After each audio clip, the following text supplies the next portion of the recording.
আসসালামু আলাইকুম ওয়ারাহমাতুল্লাহ। প্রিয় দর্শক, আপনারা কি জানেন ফেরেশতারা কখন বান্দার জন্য দোয়া করে? যদি না জেনে থাকেন তবে ভিডিওটি আপনাদের জন্য। তাই আমি অনুরোধ করব ভিডিওটি একেবারে শেষ পর্যন্ত দেখার জন্য। যখন কোনো বান্দা সালাত আদায় করতে থাকে, যতক্ষণ সে নামাজ আদায় করতে থাকে এবং তার উজু থাকে, ততক্ষণ পর্যন্ত রহমতের ফেরেশতারা আল্লাহ রব্বুল আলামিনের কাছে ওই ব্যক্তির জন্য মাগফিরাতের দোয়া করতে থাকে, তার জন্য রহমতের দোয়া করতে থাকে। সুবহানাল্লাহ, সুবহানাল্লাহি ওয়া বিহামদি সুবহানাল্লাহিল আযীম। এই সম্পর্কে সহিহ বুখারীর 3229 নম্বর হাদিসে আল্লাহ রসুলের প্রসিদ্ধ সাহাবী হযরত আবু হুরায়রা রাদিয়াল্লাহু আনহু বলেন, রসুলের আকরাম সাল্লাল্লাহু আলাইহি ওয়াসাল্লাম ইরশাদ করেছেন, ইন্নী আহাদিকুম সালাতুম মাদামাতুস সালাতু তাবিসহু।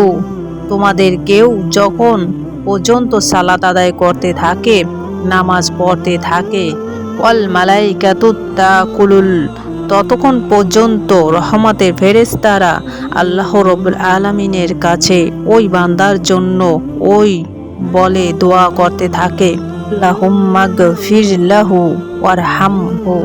হে আল্লাহ, আপনি তাকে ক্ষমা করে দিন। হে আল্লাহ, আপনি তার প্রতি রহম করুন। রাসূলে আকরাম সাল্লাল্লাহু আলাইহি ওয়াসাল্লাম আরো বলেন, মা লাম ইয়াকুম মিন সালাতিহি ওয়া ইউহদিস, যতক্ষণ ওই ব্যক্তি নামাজরত থাকে এবং যতক্ষণ না পর্যন্ত ওই ব্যক্তি উজু ভেঙে যায়, ততক্ষণ পর্যন্ত রহমতের ফেরেশতারা তার জন্য মাগফিরাতের এবং রহমতের দোয়া করতে থাকে। সুবহানাল্লাহ, সুবহানাল্লাহি ওয়া বিহামদি সুবহানাল্লাহিল আযীম। কি চমৎকার সুসংবাদ আল্লাহর রাসূল সাল্লাল্লাহু আলাইহি সাল্লাম আমাদের দিয়েছেন। সুতরাং আমরা যদি চাই রহমতের ফেরেশতারা আমাদের জন্য রহমতের দোয়া করুক, মাগফিরাতের দোয়া করুক, তাহলে অবশ্যই আমাদেরকে বেশি বেশি করে নামাজ আদায় করতে হবে, সালাত আদায় করতে হবে এবং সর্বহালতে উজু অবস্থায় থাকতে হবে। তাহলে রহমতের ফেরেশতারা আমাদের জন্য মাগফিরাতের দোয়া করবেন, আমাদের জন্য রহমতের দোয়া করবেন।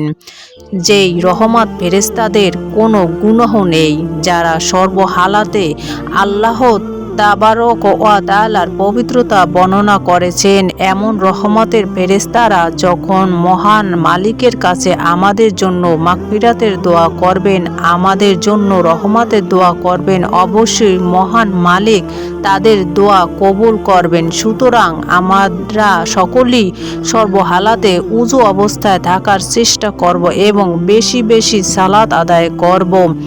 আল্লাহ রব্বুল আলামিন আমাদের প্রত্যেককে সেই তৌফিক দান করুক। আমিন।